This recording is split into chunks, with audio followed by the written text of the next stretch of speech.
Hi friends, ഇന്ന് പയർ കഞ്ഞി ഉണ്ടാക്കാം.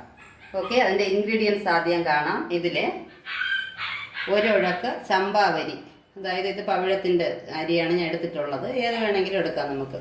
ചമ്പാവരി തല തട്ടി ഒരു ഉഴക്ക്. 2 പേർക്ക് കണക്കാക്കിയാണ് ഞാൻ വയ്ക്കുന്നത്. ഉണ്ട അരിയാണ്, അതായത് കുറച്ച് നേരം നിന്നത് വെന്താലേ അതിൻ്റെ ടേസ്റ്റ് വരത്തുള്ളൂ. അതാണ് ഇങ്ങനത്തെ അരി എടുക്കണം. 1 കപ്പ് ചമ്പാവരി എടുത്തിട്ട് 1/4 കപ്പ് പയർ, ചെറുപയർ അതും കൂടെ എടുക്കാം. 1/4 ഉഴക്ക്. അത് കഴിഞ്ഞിട്ട് ഇത് വെള്ളം തിളച്ചിട്ട് 2-3 വെള്ളം നന്നായിട്ട് കഴുകി അരിച്ച് അതിലിടുക. ഇട്ട് 1/4 വേവ് ആകുമ്പോൾ ഈ വെളുത്തുള്ളി ഇത് അടുത്ത് വെച്ചിട്ടുണ്ട്. പയറായതുകൊണ്ട് ഗ്യാസ് വരാതിരിക്കാനായിട്ട് ഇതിലൊരു 1, 2, 3, 6, 7 അല്ലി വെളുത്തുള്ളി എടുത്ത് വെച്ചിട്ടുണ്ട്. ഇതതിൽ ഉരിച്ച് അതിലിടണം. പിന്നീട് വെന്ത് വാങ്ങാൻ സമയമാകുമ്പോൾ ഒരു 5 മിനിറ്റിന് മുമ്പ്, ഇത് പൊന്നാങ്കണ്ണിക്കീരയാണ്, ഓപ്ഷണലാണ്, ഉണ്ടെങ്കിൽ ഇട്ടോളാം. കഴുകി നല്ല ടേസ്റ്റാണ് പൊന്നാങ്കണ്ണിക്കീര, കണ്ണിന് നല്ലതാണ്. ഇത് ഒരു പിടി എടുത്തിട്ടുണ്ട്. എന്നിട്ട് മുരിങ്ങ ഇല, 2 തണ്ട് മുരിങ്ങ ഇല, ഇതും കഴുകി വാങ്ങാൻ സമയമാകുമ്പോൾ ഇടണം. പിന്നെ നന്നായിട്ട് വെന്ത് കഴിഞ്ഞിട്ട് ഫ്രഷ് തേങ്ങ, ഒരു ബൗളിൽ, ചെറിയൊരു ബൗള് ഫ്രഷ് തേങ്ങ വെച്ചിട്ടുണ്ട്, അത് മിക്സ് ചെയ്യണം. എന്നിട്ട് പരലുപ്പ് ചെറുതായിട്ട് കുറച്ച് ഉപ്പ് കൂടെ ഇട്ട് ഇളക്കി എടുക്കുമ്പോൾ അടിപൊളി പയർ കഞ്ഞി റെഡിയാവുമ്പോൾ കാണാം. നന്നായിട്ട് തിളച്ച് അരവേവാകുമ്പോൾ വെളുത്തുള്ളി ഇടാം. ഏതാണ്ടതാ എന്ത്, ഇനി ഒരു 5 മിനിറ്റ് കൂടെ കഴിയുമ്പോൾ നമുക്ക് ഇത് വാങ്ങാം. അതുകൊണ്ട് പൊന്നാങ്കണ്ണിയും മുരിങ്ങയിലയും. പിന്നെ ഇതിൽ ഞാൻ കുറച്ച് ഉലുവ കൂടെ ഇട്ടത് പറയാൻ വിട്ടുപോയി കേട്ടോ. ഉലുവയും കൂടെ ഇട്ടിട്ടുണ്ട്. നേരത്തെ ഇട്ട് 1/4 സ്പൂൺ ഉലുവ, അത്രയും മതിയാവും. പൊന്നാങ്കണ്ണി. എന്നിട്ട് ഇത് തേങ്ങ ഒന്ന് കൈകൊണ്ട് ഞെരടി വെച്ചതാണ്, എങ്കിലേ അതിൻ്റെ പാലിറങ്ങത്തുള്ളൂ, അതിൻ്റെ ടേസ്റ്റ് നന്നായിട്ടുണ്ടാവും തേങ്ങ.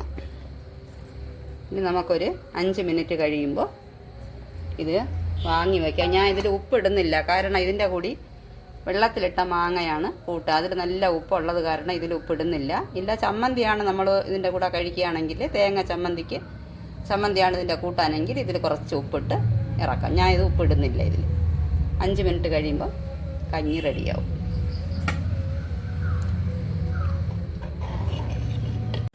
കഞ്ഞി റെഡിയായി.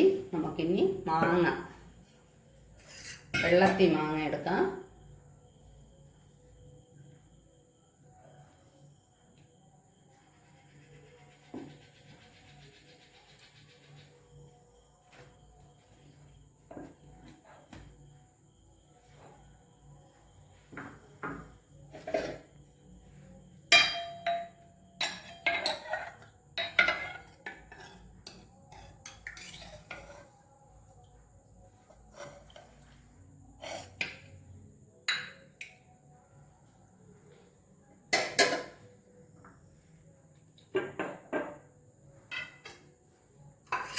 നല്ല കാന്താരി മുളക് എടുത്തിടുക.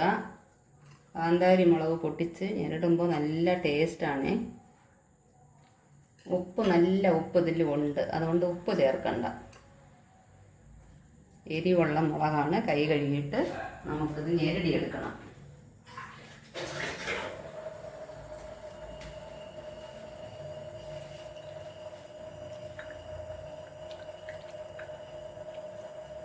ഇത് ചൂട് കഞ്ഞിക്ക് വളരെ ടേസ്റ്റി ആയിരിക്കും. 1 കൊല്ലത്തിന് മുകളിൽ ഇങ്ങനെ ഇത് കേടുകൂടാതെ നമുക്ക് സൂക്ഷിക്കാം. ഇതിരിക്കട്ടെ.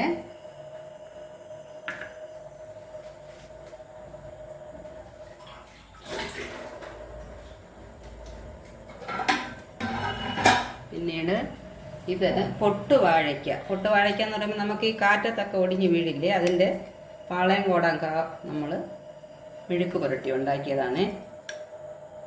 ഇത് നന്നായിരിക്കും. വേറെ എരിവൊന്നും വേണ്ട.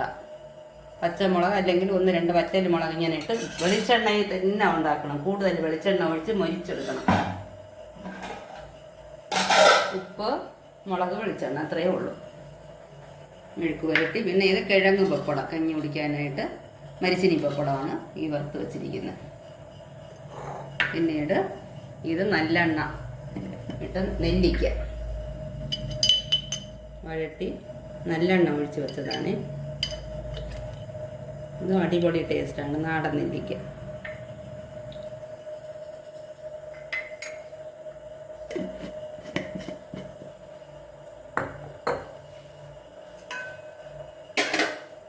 എന്നിട്ട് നമുക്ക് കഞ്ഞി എടുക്കണം.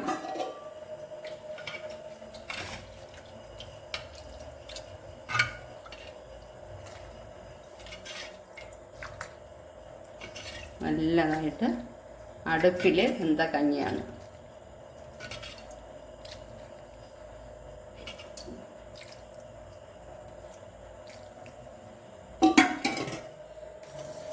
ഫ്രണ്ട്സ്, ഇതാണ് ഞങ്ങളുടെ രാത്രി ഭക്ഷണം. നിങ്ങൾക്ക് രാത്രി എന്താണെന്നുള്ളത് കമൻറ്റിൽ അറിയിക്കുക. Okay friends, good night, by.